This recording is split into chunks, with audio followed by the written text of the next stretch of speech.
Aujourd'hui on part ensemble pour une nouvelle vidéo sur Gran Turismo 7 qui va être dans deux catégories en même temps, à la fois dans les oubliés, puisque clairement la voiture qu'on va tester aujourd'hui en vidéo c'est une voiture que presque personne ne joue, et à la fois dans la série on va dire des vidéos swap, puisque cette voiture bénéficie d'un nouveau swap qui est ajouté sur le jeu avec la mise à jour 1.49. Cette voiture c'est la Mazda Atenza, qui est en fait une Mazda 6, c'est la même voiture, c'est juste que selon le pays où on se l'achète, elle s'appelle soit Mazda 6, soit Mazda Atenza. Effectivement, cette voiture a un nouveau swap qui va être très puissant et qui va nous permettre de faire pas mal de trucs. Et effectivement aussi, cette voiture n'est pas si populaire que ça sur le jeu. Pour plein de raisons, déjà je pense que en Europe, des Mazda 6, on n'en voit pas tant que ça. On voit plutôt des berlines allemandes ou des berlines d'autres pays ou d'autres marques. Des berlines Mazda, pas des masses. C'est une voiture qui est sur le jeu en plus de base en moteur diesel. Et ça, c'est vrai qu'en général, les gens préfèrent rouler des voitures essence sur les jeux de course, ce qui peut se comprendre pour le son. C'est une voiture qui est relativement chère pour ses performances parce que, bon, elle a un moteur qui fait 175 chevaux pour 1600 kg. Donc c'est pas non plus mirobolant et elle est pas dans les moins chers, on va dire ça comme ça. Et c'est vrai qu'en plus de ça, si on veut s'acheter une berline sur Gran Turismo 7, bah un peu comme en vrai, hein, le réflexe c'est plutôt d'aller du côté des voitures allemandes qui sont en général plus puissante et plus renommée, disons ça comme ça. Mais une fois qu'on a dit tout ça, il faut quand même dire que la caisse elle est cool en fait sur le jeu quand même, parce que 175 chevaux pour 1100 kg, c'est pas du tout un veau, ça suffit largement. On a un intérieur qui est plutôt cool avec un petit affichage tête haute qui est quand même plutôt sympa. 0 à 100 en 8 secondes, Vmax 225 km/h, donc c'est clairement pas une merguez, hein, c'est tout à fait honnête. Et puis personnellement j'aime bien sa tronche. J'aime bien sa tronche, même si j'avoue je préférais l'ancienne Mazda 6. Je trouve que celle-ci ça va, ils ont réussi un peu à garder quand même les lignes traditionnelles de Mazda. Et déjà je trouve que c'est une bonne petite chose. Donc voilà, après que vous dire de plus sur cette voiture là, le châssis est plutôt ok. C'est vrai que pour une voiture qui est un peu lourde, enfin un peu lourde, qui est un peu grande surtout et un peu haute, on pourrait s'attendre à ce que ce soit vraiment de la merde dans le virage et que ça prenne énormément de roulis. En vrai ça va. Le freinage est ok, l'accélération et la Vmax est ok vu la puissance en fait. Donc elle a pas de gros défauts. Et puis moi personnellement j'aime bien sa tronche en fait. Donc hâte de voir ce que ça va donner avec les améliorations. Et justement en parlant d'amélioration, on va aller voir un petit peu ce qu'on peut lui faire. Puisque on est sur Gran Turismo 7 et qu'on peut faire plein de choses. Alors on testera évidemment le swap dans cette vidéo, c'est le projet. Mais on va aussi évidemment se la tester d'abord avec les améliorations classiques du jeu. Histoire de voir un petit peu jusqu'où peut aller ce moteur. Parce que les diesels, il n'y en a pas beaucoup sur le jeu, donc c'est toujours intéressant je trouve de voir un peu jusqu'où on va pouvoir aller. Il n'y a pas de kit carrosserie, bon. Vous pouvez s'en douter. Qu'est-ce qu'on a? Est-ce qu'on va avoir des petites customs, des petites pièces courses dispo éventuellement? Non, il n'y a pas grand chose. Ouais, éventuellement pour la sportiviser et peut-être pour l'appui. Parce que c'est vrai que la voiture, je pense, à haute vitesse, là, vu qu'elle a 0 aileron, ça va être compliqué. Ouais, bon. Pas de pare-choc arrière dispo, par contre, putain, ça fait bizarre la ligne, là. On dirait quelqu'un qui a commencé à tuner sa caisse, mais qui a pas eu la thune ou le temps de terminer. C'est un peu chelou. Pareil, les jantes, je suis pas sûr qu'on les change, parce que le problème, c'est que cette voiture-là a des jantes ultra modernes. En vrai, ça passe. Je vais dire des jantes ultra modernes, grande taille, je suis pas sûr de trouver un truc qui match. Mais en fait, si, par exemple, ça ou ça peut le faire, hein, même les Rays, là. Ça passe pas mal, en vrai. Mais celles-ci, elles sont peut-être mieux. Allez, on va trancher, on va mettre celle-ci. Non, elles font trop jantes de limousine ou de voiture de clip de rap. On va mettre ça, format large. Voilà, après il faut imaginer qu'elle va être rabaissée comme d'hab, bien sûr, avec les améliorations du jeu. Avec les améliorations de suspension, bien sûr. Mais déjà, nous allons aller checker évidemment ces améliorations, je vous le disais, avant d'aller tester le swap de cette voiture. Donc, qu'est-ce qu'on a côté amélioration? Je sais pas si on va avoir des pièces ultimes sur un moteur diesel, ce serait marrant, ce serait peut-être une des seules voitures du jeu à en avoir en fait. Qu'est-ce qu'on nous propose? Eh ben on nous propose des pièces ultimes incroyables, via les pistons. Ok, on va voir ce que ça va donner, hein. Franchement ça va être un peu bizarre je pense la prépa de cette voiture là. On va l'alléger un max déjà. Ah putain ouais, en vrai, y a moyen qu'elle soit pas dégueu hein. 1100 kg déjà, 200 chevaux pour 1000... Enfin, 180 chevaux pour 1200 kg, déjà ce serait ok de fou. Mais, on a plein de choses d'autres à mettre. Pneus, on va se mettre en... C'est une propu? Ah, c'est une 4 roues motrices. Ah, pas mal ça en vrai, j'avais pas tilté. Ok, ouais donc en fait elle devrait bien assumer le couple quand même en fait. Ok, donc bah écoutez... Dans ces cas-là, vu qu'il n'y a pas de limite, on va tout mettre. On va tout mettre et je pense que ça va dépasser. Enfin, je pense. Ça ne m'étonnerait pas de voir qu'elle peut dépasser les 300 chevaux. Puisque apparemment il y a des gros turbos et tout ça dispo dessus.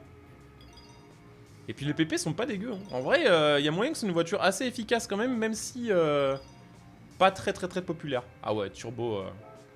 Ouais, d'accord, ok. Il y a du couple, ça va. 600 Nm de couple, 380 chevaux, tout va bien. 400 chevaux maintenant, j'avoue. Plutôt cool. Est-ce qu'on a d'autres trucs? Arbre à cam à haute levée.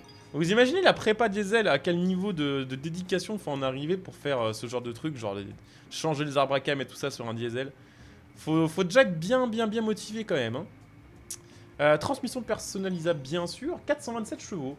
Ok, bah écoutez, on va tester tout ça avant d'aller mettre le swap, qui évidemment sera bien plus performant, vous vous en doutez. Bon, oh, c'est quoi ce son? Ah, le son de diesel de l'enfer là. Ah, on a plus qu'un gros échappement, je viens de capter, stylé. Bon, par contre, c'est n'importe quoi, le jeu nous met contre des Murcielago là, avec des AMG GTR sur Suzuka, avec notre Mazda. On va voir, hein, ça se trouve, ça se vaut totalement. C'est par rapport au PP, hein, techniquement, les PP. Putain, le châssis est extraordinaire par contre, la vache. Elle est ultra méga maniable. Hein. Wouah, mais c'est quoi ce délire? Alors, ça se voit peut-être pas parce qu'effectivement, on n'est pas non plus à des vitesses de zinzin, mais je sens que la voiture elle grippe trop bien en fait. Et vu qu'on est en 4 roues motrices et que je pense qu'on a. Qu'est-ce qu'on a, j'ai pas mis le truc d'équilibre de puissance, tant pis. Mais je pense qu'on doit avoir un truc genre 60-40 peut-être sur l'arrière. On a un truc qui est assez efficace. Je sais que ça fait bizarre à dire pour un diesel, mais mais elle est pas mal en vrai. Hein. Même le freinage et tout. Non, mais elle est trop bien. Testez-la, les gars. Testez-la, je vous jure qu'elle est mieux que certaines allemandes du jeu. Certaines, évidemment, pas toutes. Mais elle fait largement le taf. Hein.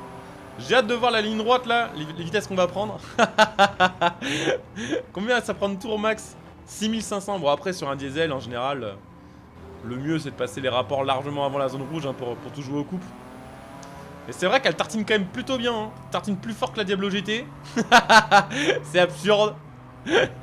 C'est trop bien. Les prépas diesel, c'est sous-côté. C'est pas ce qui est le plus performant. C'est tellement con et marrant quand même, par contre. Putain, 220 ici, what the fuck? J'avais pas vu la vitesse. Bah, elle tartine de fou. Bah, par contre, elle aura une Vmax assez faible, je pense. Ça, c'est le truc. On va voir ça. Ah non, elle est trop bien. Le châssis est trop bien, en fait. On doit avoir une Vmax assez faible parce que la 5ème, ouais. Peut-être un 260. Et encore. Ouais, 270 peut-être grand max dans ces eaux-là. Mais on a rattrapé tout le monde, hein, y compris une putain de Camaro ZL1 alors qu'on roule en prépa diesel sur une familiale. C'est trop bien. J'adore ce jeu. Bon, en plus, elle a une bonne tronche maintenant qu'elle a le gros échappement à l'arrière, qu'elle est rabaissée avec genre de sport petit kit. En vrai, plutôt sympa. Hein. Donc ouais, on va aller s'améliorer tout ça avec le swap maintenant qu'on a testé la Mazda 6. Je voudrais pas dire de bêtises, mais je crois que la Mazda 6, elle est aussi sur le jeu dans une version de course.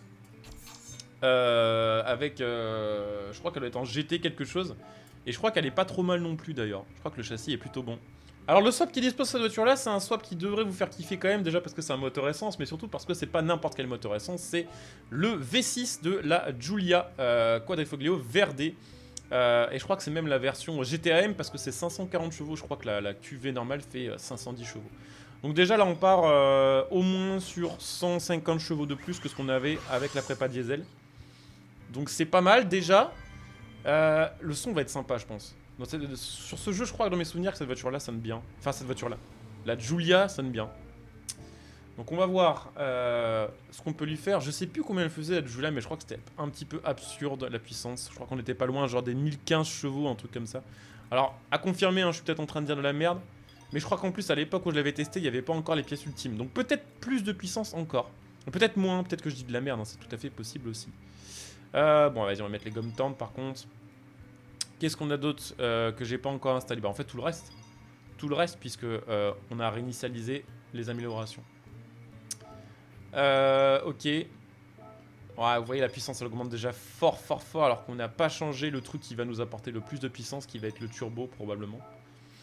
On est déjà à 700 bourrins. Hein.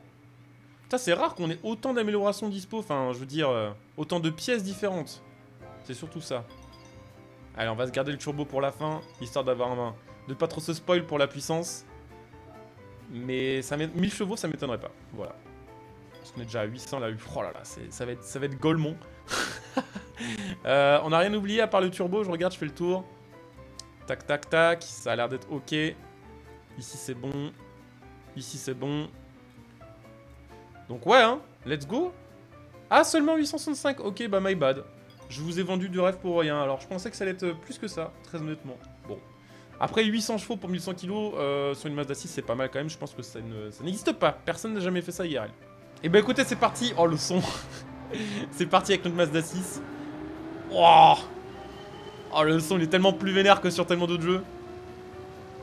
Bon ça va, ça devrait bien tartiner. La boîte est horriblement longue par contre, what the fuck. Alors c'est peut-être moi, mes réglages, ou alors c'est peut-être juste que justement, il faudrait que je touche au réglage pour avoir une boîte un peu plus normale. Parce que là, putain, combien je chope en première là, 100 km/h au moins?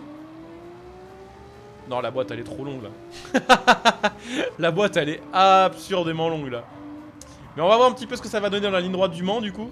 On prendra l'aspiration, peut-être qu'on rattrapera les Bugatti, on verra. En tout cas, j'espère que ce genre de vidéo vous plaît toujours. Hein. Si c'est le cas, bah, comme d'hab, pensez à laisser un like, à vous abonner. Clairement, GT7, ça fait partie des jeux qui sont plus spécialement à la mode sur les réseaux. Donc voilà, si vous aimez la chaîne et vous voulez donner un coup de pouce, pensez à liker, à vous abonner, à venir me follow sur Twitch pour les prochains lives, à éventuellement utiliser votre Prime pour soutenir et à utiliser mon lien Strong Gaming pour acheter vos jeux à prix réduit en donnant un petit coup de pouce à la chaîne. Waouh, on pourrait les doubler, mais j'aimerais bien rester pas trop loin d'eux pour jouer l'aspi en fait. Parce que je sens que la boîte elle est vraiment longue quand même là. Et on arrive à distancer une Chiron en axle. C'est quand même bizarre cette histoire. C'est un peu chelou. Non, la boîte c'est... Là, c'est trop long là. Alors c'est reparti, j'ai... Ouais, ça devrait être mieux. La boîte est plus courte, mais elle reste vachement longue. Hein. Pourtant, là j'ai changé presque tous les curseurs, alors c'est quand même beaucoup mieux là. Après, 250 km/h en 4ème vitesse pour une voiture qui fait 800 chevaux, c'est peut-être pas si bizarre que ça. Et puis j'en ai profité pour activer l'anti-lag puisque je l'avais pas activé. Voilà. Donc là normalement on est au top. Peut-être du coup 380 km/h, sait-on jamais, avec la speed dans la ligne droite. Peut-être. On verra. Waouh. Elle est bien à conduire mais purée. Elle a pas autant d'appui, j'allais dire que la Veneno, mais bon en fait vu ce qu'on vient de voir, est-ce que c'est vraiment un bon exemple, je sais pas. On va voir, j'ai hâte de voir la VMAX. Après de toute façon les swaps c'est surtout pour ça, hein. C'est pour la VMAX, c'est pour l'accélération parce que ça n'apporte jamais grand chose en termes de comportement. À moins de mettre un moteur qui est plus léger, ce qui arrive des fois, ça arrive, il y a des swaps où on peut gagner un petit peu de poids. Et là dans ces cas-là c'est vraiment tout bénef. La plupart du temps c'est pas comme ça que ça se passe. Hein. La boîte elle est... Déjà ça marche beaucoup mieux. Hein. Et on est déjà à 320. Ah, à votre avis, on chope combien? Avec l'aspi d'un peu tout le monde, là, ce qui va arriver, je pense. 350 déjà. Après, on va se faire un peu limiter par le fait que quand on aura plus l'aspi, la voiture va avoir un peu de mal. Ah, 360 km/h, hein. 360, par contre, une fois qu'on est à 360, là, on est vraiment genre au max du max du max. Hein. Donc ouais, petit swap sur ce slipper, parce qu'en vrai, c'est ça le pire, c'est que la Mazda 6, même de base, 175 chevaux, c'est déjà bien, et elle a une tronche de slipper, genre on voit pas du tout que c'est une voiture qui peut faire autant de puissance, quoi. Donc c'est plutôt cool, j'aime bien ce genre de truc, et j'espère que sur les prochaines matchs de Gran Turismo 7, ils remettront des swaps comme ça sur des voitures un peu, pas obscures, parce qu'en vrai elle est connue cette voiture-là, mais sur des voitures qui sont un peu moins jouées par la communauté, c'est toujours, on va dire, une bonne occasion de les remettre en avant, quoi. Donc voilà, j'espère que cette vidéo vous aura plu. Si c'est le cas, bah tant mieux, sinon tant pis. On se retrouve très bientôt pour une nouvelle vidéo. Portez-vous bien, bon jeu à tous, ciao. Allez, on se fait une petite dernière axelle pour le plaisir quand même, pour les oreilles, en vue intérieure. Elle fait plus de son en vue intérieure qu'en vue extérieure, par contre, what the fuck. Vous allez un trou dans l'échappement, dans l'habitacle.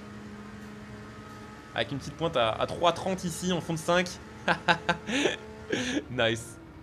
Bon allez, je coupe ici, à très bientôt. Bonne journée à tous, ciao.